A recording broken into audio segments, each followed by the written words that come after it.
নমস্কার, awareness with দাসজিতে আপনাদেরকে স্বাগত জানাই। নির্বাচন কমিশনার জ্ঞানেশ কুমার তিনি যে কথা দিয়েছিলেন সে কথা কিন্তু রেখেছেন। কেউ কেউ চাইছিলেন যে পশ্চিমবঙ্গে রাষ্ট্রপতি শাসন ছাড়া ভোট হওয়া সম্ভব নয় শান্তিপূর্ণভাবে। অনেকেই দাবি করেছিলেন, জনস্বার্থ মামলাও হয়েছিল সুপ্রিম কোর্টে, হাইকোর্টে, যে পশ্চিমবঙ্গে রাষ্ট্রপতি শাসন হওয়া অতি অবশ্যই দরকার আছে।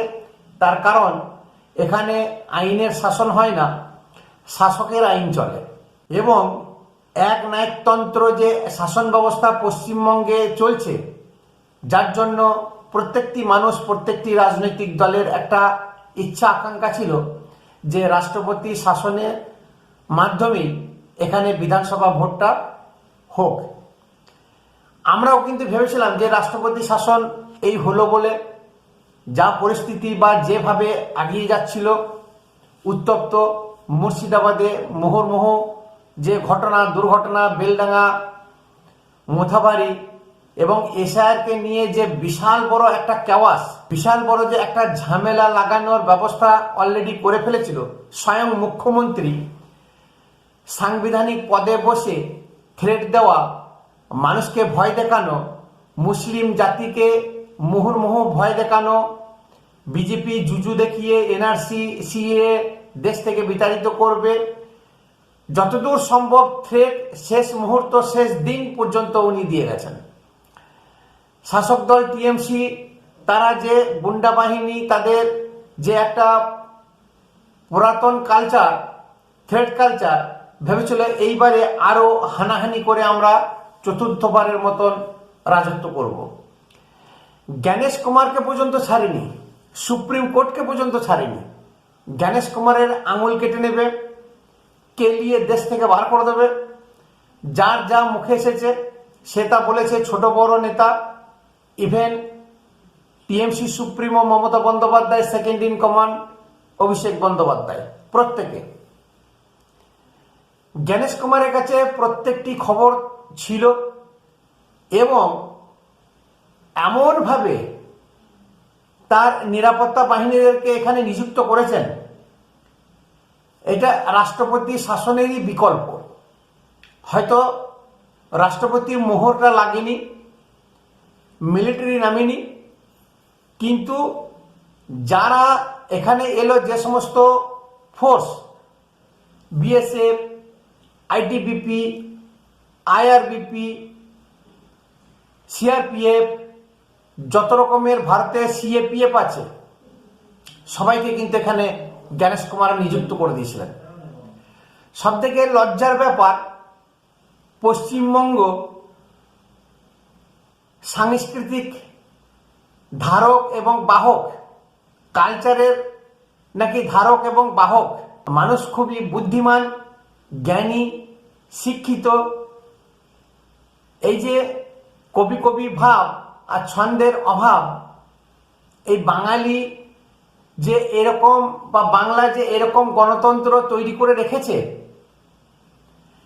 মানুষদেরকে দুর্বৃত্তায়নকে প্রশ্রয় দেওয়া, থ্রেট দেওয়া, বাড়িতে সাদা থান পাঠানো, ধর্ষণ, নারী সুরক্ষা নেই, যার জন্য আজকে কেন্দ্র সরকার প্লাস নির্বাচন কমিশনকে এরকম টাইট সিকিউরিটি দিয়ে ভোটটা করাতে হলো। এটা পশ্চিমবঙ্গের যত লেখক, বুদ্ধিজীবী, কবি, আর্টিস্ট যাই বলুন, তারা পশ্চিমবঙ্গকে লজ্জায় ফেললো। এই গণতন্ত্র, আমাদের গণতন্ত্র নিয়ে যারা চিৎকার করে, গণতন্ত্র ভেঙে পড়েছে, বিজেপি সরকার গণতন্ত্রকে দুর্মুষ করে দিচ্ছে, কিন্তু আজকে এদের দৌলতে যে সমস্ত মৌলবাদী বাহিনী মাথায় উঠে নাচছিল, এরকম প্রশাসন না থাকলে আজকে মনে হয় হাজার খানেক লোক স্বর্গবাসী হয়ে যেত। জ্ঞানেশ কুমারকে ফুল মার্কস দেওয়াই যেতে পারে। প্রথম দফা যেরকম শান্তিপূর্ণ ভোট করিয়েছেন এবং মানুষ বাড়ি থেকে বেরিয়ে যে স্বতঃস্ফূর্তভাবে ভোট দিয়েছেন, শতকরা 93% প্রথম দফাতে, এবং দ্বিতীয় দফাতেও মানুষ অনেক উৎসাহ উদ্দীপনার সঙ্গে ভোট দিতে বেরিয়েছিলেন এবং সকাল সকাল ভোট দিয়েছেন। দ্বিতীয় দফাতেও প্রায় 92% ভোট পড়েছে সর্বমোট। এই যে মানুষ বাড়ি থেকে বেরোতে পারত না,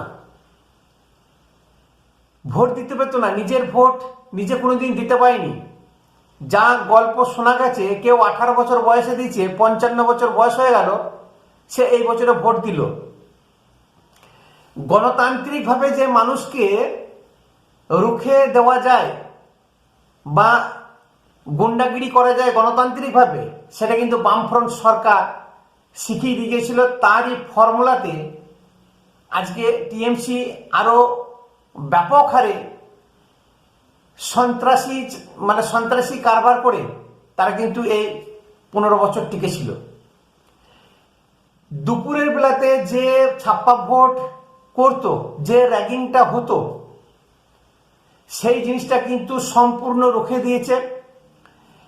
এবং দ্বিতীয় দফাতে যে সমস্ত এরিয়াতে ভোটগুলো ছিল, ওইগুলো এমনিতেই উত্তেজনা প্রবণ এলাকা, যেমন বাসন্তী, গোসাবা, ক্যানিং, গোটা দক্ষিণ 24 পরগনা জেলাটা, কলকাতা শহর, যেখানে বুদ্ধিজীবী, নাট্যজীবী, লেখক, সাহিত্যিক, রাজনীতিবিদ, বড় বড় জ্ঞানী পণ্ডিতরা থাকে, সেই কলকাতাতে গুলি বন্দুক ছাড়া কিন্তু ভোট হয় না। এমন কোনো ভোট নেই যে সেখানে বোম পড়েনি, খুন হয়নি কলকাতা শহরে। আজকে সেই কলকাতা শহরে সবাইকে দৌড়ে দৌড়ে পিটিয়ে মেরেছে একটা টিএমসি বা যারা এই ধরনের কাজ কারবার করে, কাউকে কিন্তু রেয়াত করেনি সিআরপিএফ। এবং সবথেকে বড় কথা দেখা গেল, রাজ্য পুলিশও কিন্তু ফুঁসছে। সেই রাজ্য পুলিশও লাথ মেরে চেয়ার ভেঙে দিচ্ছে, কাউন্সিলরকে লাঠি উঁচিয়ে টেনে সেখান থেকে বের করেছে। রাজ্য পুলিশও বুঝে গেছে যে এই সরকারকে রাখলে হবে না, এই সরকার থাকলে আমাদেরও ক্ষতি, আমাদের ভবিষ্যৎ আছে, আমাদের ছেলে মেয়েদের ভবিষ্যৎ আছে। বেতন ঠিকমতো পান না, যত ইসলামী মৌলবাদী আছে তাদের দ্বারাই সরকারটা পরিচালিত হচ্ছে। আজকে রামকৃষ্ণ কয়ালের ভিডিও যদি ভাইরাল না হতো, আমরা জানতেই পারতাম না যে পুলিশের মধ্যে ইসলামীকরণ শুরু করে দিয়েছিল। 2021 সালে যেভাবে মমতা সরকার এসেছিল, মমতা নিজেও জানতো যে 2021-এ টিএমসি আর আসবে না। আইপ্যাকের দৌলতে আইপ্যাক যে 2 নম্বরই করেছিল, রাজ্য সরকারি কর্মচারী বিডিও সাজিয়ে গণনা কেন্দ্রে ঢুকে প্রিজাইডিং অফিসার বানিয়ে যেভাবে ছাপ্পা দিয়েছিল বা করিয়েছিল, সেই জিনিস কিন্তু এইবারে টোটাল জিনিসটা কিন্তু বন্ধ করে দিয়েছে গণেশ কুমার। এবং দুপুরে যে ছাপ্পা ভোট যারা দেয়, তারা কিন্তু যে আন্দোলন শুরু করলো, তারা ভেতরে ঢুকতে পারেনি, বুথ জ্যাম করতে পারেনি। 24 পরগনার ফলতাতে কয়েকটি জায়গাতে ঝামেলা হয়েছে, ইভিএম এ সেলোটেপ চিটিয়ে দেওয়া, ক্যানিং এ যেটা সর্বমোট যে জিনিসগুলো হয়, ক্যানিং এ এসইউসিওয়াই আছে। এখন টিএমসি সেই যে ওদের ফর্মুলা, শিশু এবং মহিলাদেরকে আগে করে দিয়ে আন্দোলন করার, ঝাঁটা লাঠি বটি নিয়ে, সেই একই ফর্মুলায় তারা কিন্তু সেই আন্দোলন করেছে। গায়ে আঁচড় পড়ুক চাই না পড়ুক, একটু যদি ধাক্কা দিয়েছে, মার কাট আমাকে মেরে ফেললো, আমাকে পিটিয়ে মেরেছে, আমাকে হাত পা ভেঙে দিয়েছে, সেই নিয়ে রাস্তা অবরোধ মহিলারা, সেই নিয়ে ঝামেলা। তো এদের একটা স্বভাব সিদ্ধ অবস্থা, এদের একটা স্বভাব ঝামেলা করা, ভোট এলি ঝামেলা করা। আজকে দেখুন, সারা বছর বাসন্তীতে খুন খারাপি লেগেই থাকে, ক্যানিংয়ে লেগেই থাকে, ফল তাতে ডায়মন্ড হারবারে লেগেই থাকে। তার কারণ হচ্ছে এগুলো টোটালটাই হচ্ছে বাংলাদেশ বর্ডারে, সে হিন্দু হোক আর মুসলমান হোক, দক্ষিণ 24 পরগনা এবং উত্তর 24 পরগনা যত বাসিন্দা আছে বেশিরভাগ 90% বাংলাদেশ থেকে আসা মানুষ। আর বাংলাদেশের যে কি কালচার, সেটা গত 1.5-2 বছরে আমরা দেখছি শেখ হাসিনাকে উৎখাত করে দিল নিজের দেশ থেকে তাড়িয়ে, এখনো পর্যন্ত সেই দেশে স্থিতিশীল আসেনি। সেই বাংলাদেশের চিন্তা ভাবনা নিয়ে এখনো পশ্চিমবঙ্গে আজকে ওরা 50-60 বছর ধরে রাজত্ব করছে। এই যে ওরা বোম মারতে পেল না, লাশ ফেলতে পেল না, ঝামেলা সেরকম করতে পারলো না, ছাপ্পা ভোট দিতে পারলো না, বিশাল ওদের একটা আফসোস। প্রত্যেকবারে যেমন 2024 লোকসভা ভোটে ছাপ্পা মেরেছিল ক্যামেরাতে সেলোটেপ লাগিয়ে, এবং বলে যে আমরা এখানে হিরো, সিআরপিএফ ফিআরপিএফ বাইরে থেকে এসে কেউ কিছু করে নিতে পারবে না, আমরা যেটা করব সেটাই ঠিক। জাহাঙ্গীর খান যেটা বলছে ফলতার মাটি মেনে নেবে না, বহিরাগত হিন্দিভাষী উত্তরপ্রদেশের অফিসারদের দৌরাত্ম, ফলতার মানুষ মেনে নেবে না, ফলতার মাটি এটা নয়। তাহলে ফলতার মাটি যে সন্ত্রাস চালাচ্ছে, ফলতার মাটিতে যে AK-47 নানা রকমের বোমা, গুলি, বারুদ বাংলাদেশ থেকে লোক এনে ঢুকানো, সেইগুলো ফলতার মাটি করতে দেবে? এসব ভাঁওতাবাজি কথা, 420 কথা, চুনোপুটিদের পুলিশি সহযোগিতা এবং রাজনীতি নেতাদের আশ্রয় না থাকলে এইসব কথা বেরোয় না। আর দক্ষিণ 24 পরগনাটা তো মমতা ব্যানার্জি পরিবার টোটাল মুঘল সাম্রাজ্যের ধারক এবং বাহক শাহজাহান, ঔরঙ্গজেব, জাহাঙ্গীর, আলাউদ্দিন খিলজি এদেরকে বন্ধক দিয়ে দিয়েছিল। এই দিক দিয়েই যে এইবারে বাংলাদেশ বর্ডারে বাংলাদেশে যে ইলেকশন হলো, সব থেকে বেশি সিট পেয়েছিল জামাতে ইসলামী, আতঙ্কবাদী সংগঠন। তারা কিন্তু এবারে দিন গুনছে, তারা কিন্তু এবারে বুঝতে পেরেছে যে পশ্চিমবঙ্গের ভোটটা এবারে কিভাবে হলো, আর পশ্চিমবঙ্গের মানুষ কিভাবে খেপেছে এই সরকারকে উৎখাত করার জন্য। ক্যানিং মানে গোটা সাউথ 24 পরগনা, কলকাতা শহর, দক্ষিণ কলকাতা বলুন আর উত্তর কলকাতা, নামে রাজধানী হতে পারে, এইসব জায়গাগুলো হচ্ছে সন্ত্রাসী জায়গা। ভোট এলি বোম মারো, গুলি করো, ঝামেলা করো, বুথ জ্যাম করো, বুথ ক্যাপচার করো, এইগুলো কিন্তু করে থাকে। তা এইবারে সেই জিনিসটা করতে পারিনি, কিন্তু ঝামেলা করব, চিৎকার চেঁচামেচি করব, এই জিনিসটা করেছে। স্বভাব তো, সে একটু চেঁচামেচি না করলে ভাত হজম হবে না। আর এরকম কিছু ব্র্যান্ডেড মানুষ আছে যারা ছাপ্পা দিতে অভ্যস্ত, চুরি করতে অভ্যস্ত, তারা কিন্তু কোনো দলের লোক নয়। যখন যে দল আসবে তার সঙ্গে ভিড়ে গিয়ে এইসব কাজগুলো কিন্তু করে থাকে, এবং 5 বছর ধরে সেই ডিভিডেন্ড বা উপঢৌকন কিন্তু সেই এমএলএ এমপি বা পার্টির কাছ থেকে তারা নিয়ে থাকে বা ভোগ করে। ছিটফুট কয়েকটা ঘটনা ছাড়া দ্বিতীয় দফার ভোটটাও কিন্তু খুবই শান্তিপূর্ণভাবে হলো।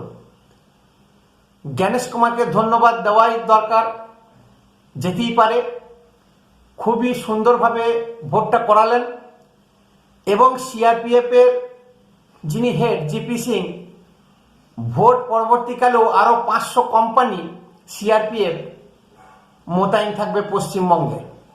কারণ 2021 সালে ভোট পরবর্তীকালে যে হিংসা হয়েছে, যে খুনোখুনি হয়েছে, যে বাড়িঘরদোর ভাঙচুর, আগুন লাগানো, বিতাড়িত করা, সেই জিনিস যাতে পুনরাবৃত্তি না হয় তার জন্য কিন্তু নির্বাচন কমিশন দৃঢ় প্রতিজ্ঞাবদ্ধ। আমি বলবো এটাই হচ্ছে আসল গণতন্ত্রের উৎসব। স্বতঃস্ফূর্তভাবে মানুষ বেরিয়ে ভোট দিয়েছে, অনেকেই সেই ভোট দেওয়ার আনন্দ পাননি, আজকে কিন্তু তারা পেলেন। বিশেষ করে মহিলারা রাগ যত আছে সব উগড়ে দিয়েছে। নারী সুরক্ষা, আরজিকর কাণ্ড, সব থেকে বড় কামদুনি, পার্ক স্ট্রিট এবং মুখ্যমন্ত্রী হয়ে যে রেট লাগান, আধা ধর্ষণ হলে এত টাকা, ফুল ধর্ষণ হলে অত টাকা, জীবনে কোনোদিন ভারতবর্ষের কোনো মুখ্যমন্ত্রী এইসব কথা বলেননি কোনোদিন। তারপর তো ডিএ, স্কুল টিচার কেসগুলো তো আছেই। সেই মহিলারা লক্ষ্মী ভাণ্ডার, রূপশ্রী, কন্যাশ্রী কে উপরে গিয়ে আজকে তারা পরিবর্তনের ডাক দিয়েছে। তারা অন্তত পক্ষে টিএমসি কে ভোট দেয়নি, এটা শিওর। যাদের ঝামেলা করা, ঝগড়া করা, তারা জীবনভর এটাই করবে। সে বিজেপি এলো, বাসন্তী, ক্যানিং, দক্ষিণ 24 পরগনা দেখবেন ঝামেলা লেগেই আছে। এটা হচ্ছে ওদের স্বভাব, এরা শুধরাবে না কোনোদিন। নমস্কার, ভিডিও ভালো লাগলে অবশ্যই একটা সাবস্ক্রাইব করবেন, চ্যানেলকে উৎসাহিত করবেন, কমেন্ট করে আপনার মতামত অবশ্যই জানাবেন।